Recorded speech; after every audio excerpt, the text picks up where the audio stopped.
are talking Creature in the Dark. This one is directed and written by Jacob Perrett and is an ultra low budget, almost zero budget movie. In fact, the purported budget was just $500. Now this actually, believe it or not, clearly takes inspiration from A Quiet Place. And the story here focuses on this guy who is huddled up in this kind of apartment, and we have a world here where the sun has disappeared. We don't really know why it's just gone, be it covered up, or we don't really know what's happened. And there is, in the darkness, these kind of like bug-like creatures that have turned up, and they are covered in kind of a bacteria that when touches a human, if they don't already kill you, they'll basically infect you with a kind of a weird virus.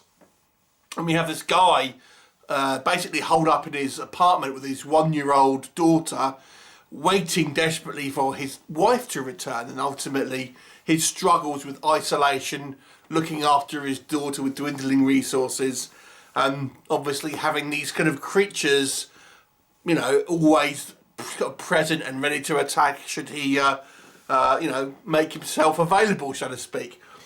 So let's talk about, first of all, what works. So quite ambitious in a way for such a micro budget. So I do have to give props. Now, when you're making a low budget movie, I always think, you know, don't overextend yourself if you can't afford to do it.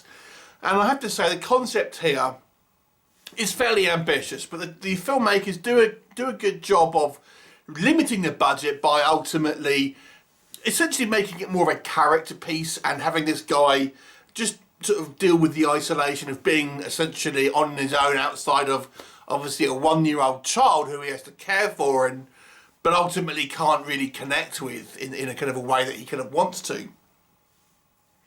And that's kind of the bulk of the running time here, and then we have just a little bit here just kind of giving you some exposition ultimately, and some, you know, a few scenes sort of towards the end in regards to creature effects and things like that.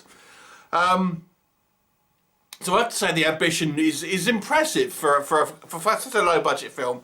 And on the same kind of thing, I would say the movie is relatively well produced. I think the actual kind of the way the kind of shots are set up, the lighting, sound editing, all that sort of stuff, the actual, you know, the film editing, transitions and stuff like that, I think it's done to a good standard here, and obviously shows some kind of talent and understanding of film composition in regards to the kind of technical side of things here. However, where does this film let down is the more of the narrative side of things.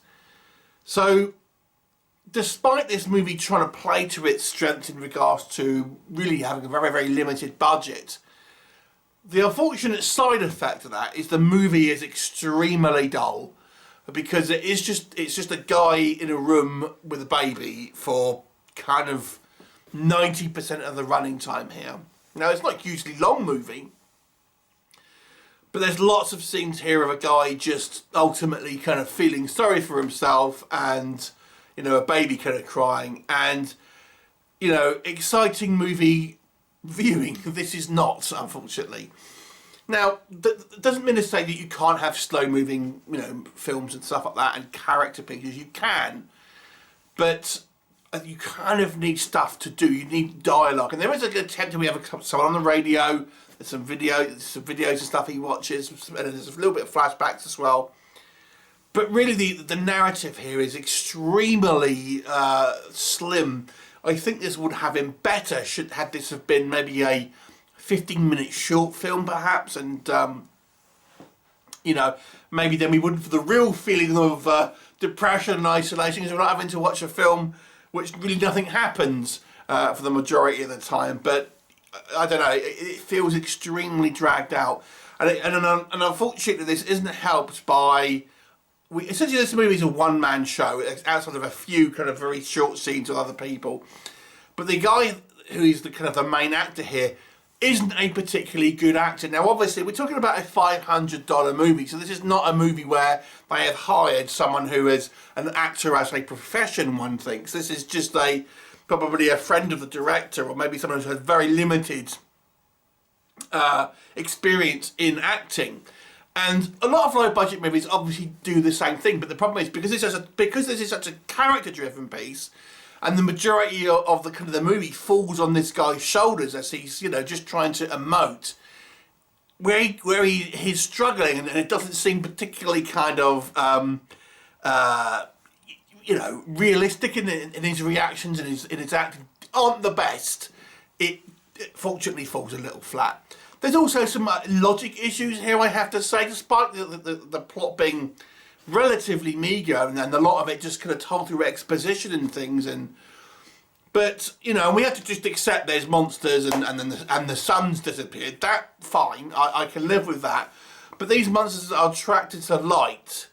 And then we see that he's to sort of take the light switches up. But why not just take the bulbs out? There's one instance where the light kind of like ends up getting turned on. I just thought, if that is the problem, why wouldn't you have taken the bulbs in? There's no chance that these lights are going on. And then it also, it's not really ever addressed, but if the sun is, for whatever reason, not there, it would be extremely cold. Now, we see the guy with like a hat on and a big coat, so we guess it's a little cold, but it doesn't look like unusually cold, if this makes sense. So there's just some things here that, to me, were big oversights in kind of just logic and kind of, this is what I was thinking. I was like, because, you know, you don't see like the breath coming out or anything like that. You know, it's just, it doesn't really kind of have some logic issues as well. The monster effects, yeah, they're very low budget, and they're clearly just people with a helmet on, really. But I can kind of forgive that based on the budget. But, you know, for those of you who will be picky, the monster effects are, you know, kind of homemade looking. But I don't, personally, I can kind of forgive that, to be honest with you.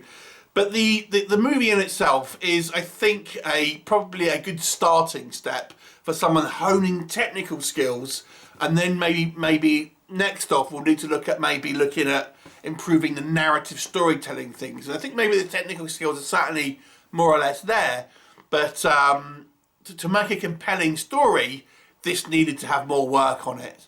And as such, it is not an entertaining movie, despite the fact that I can see what they were going for, and I can see the storylines here, but it's there was just not enough, and what we did have wasn't to the best quality. You need to have a really strong performance if it's going to be a one-man show, and it kind of needs to be earnest and make sense, and it kind of doesn't at the same time.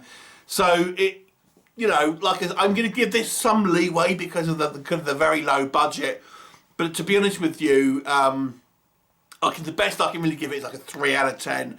But it's worth looking at for, I would say, a starting block of maybe someone who is you know, building their road to maybe becoming more of a filmmaker. Because I can see certainly some technical prowess there. 3 out of 10 though for you know, if you're going to want to watch this, and will you be entertained? Probably no, if I'm honest. Anyway, have you seen it? What did you think of it? Leave me a comment and I'll look forward to seeing you next time. Bye for now.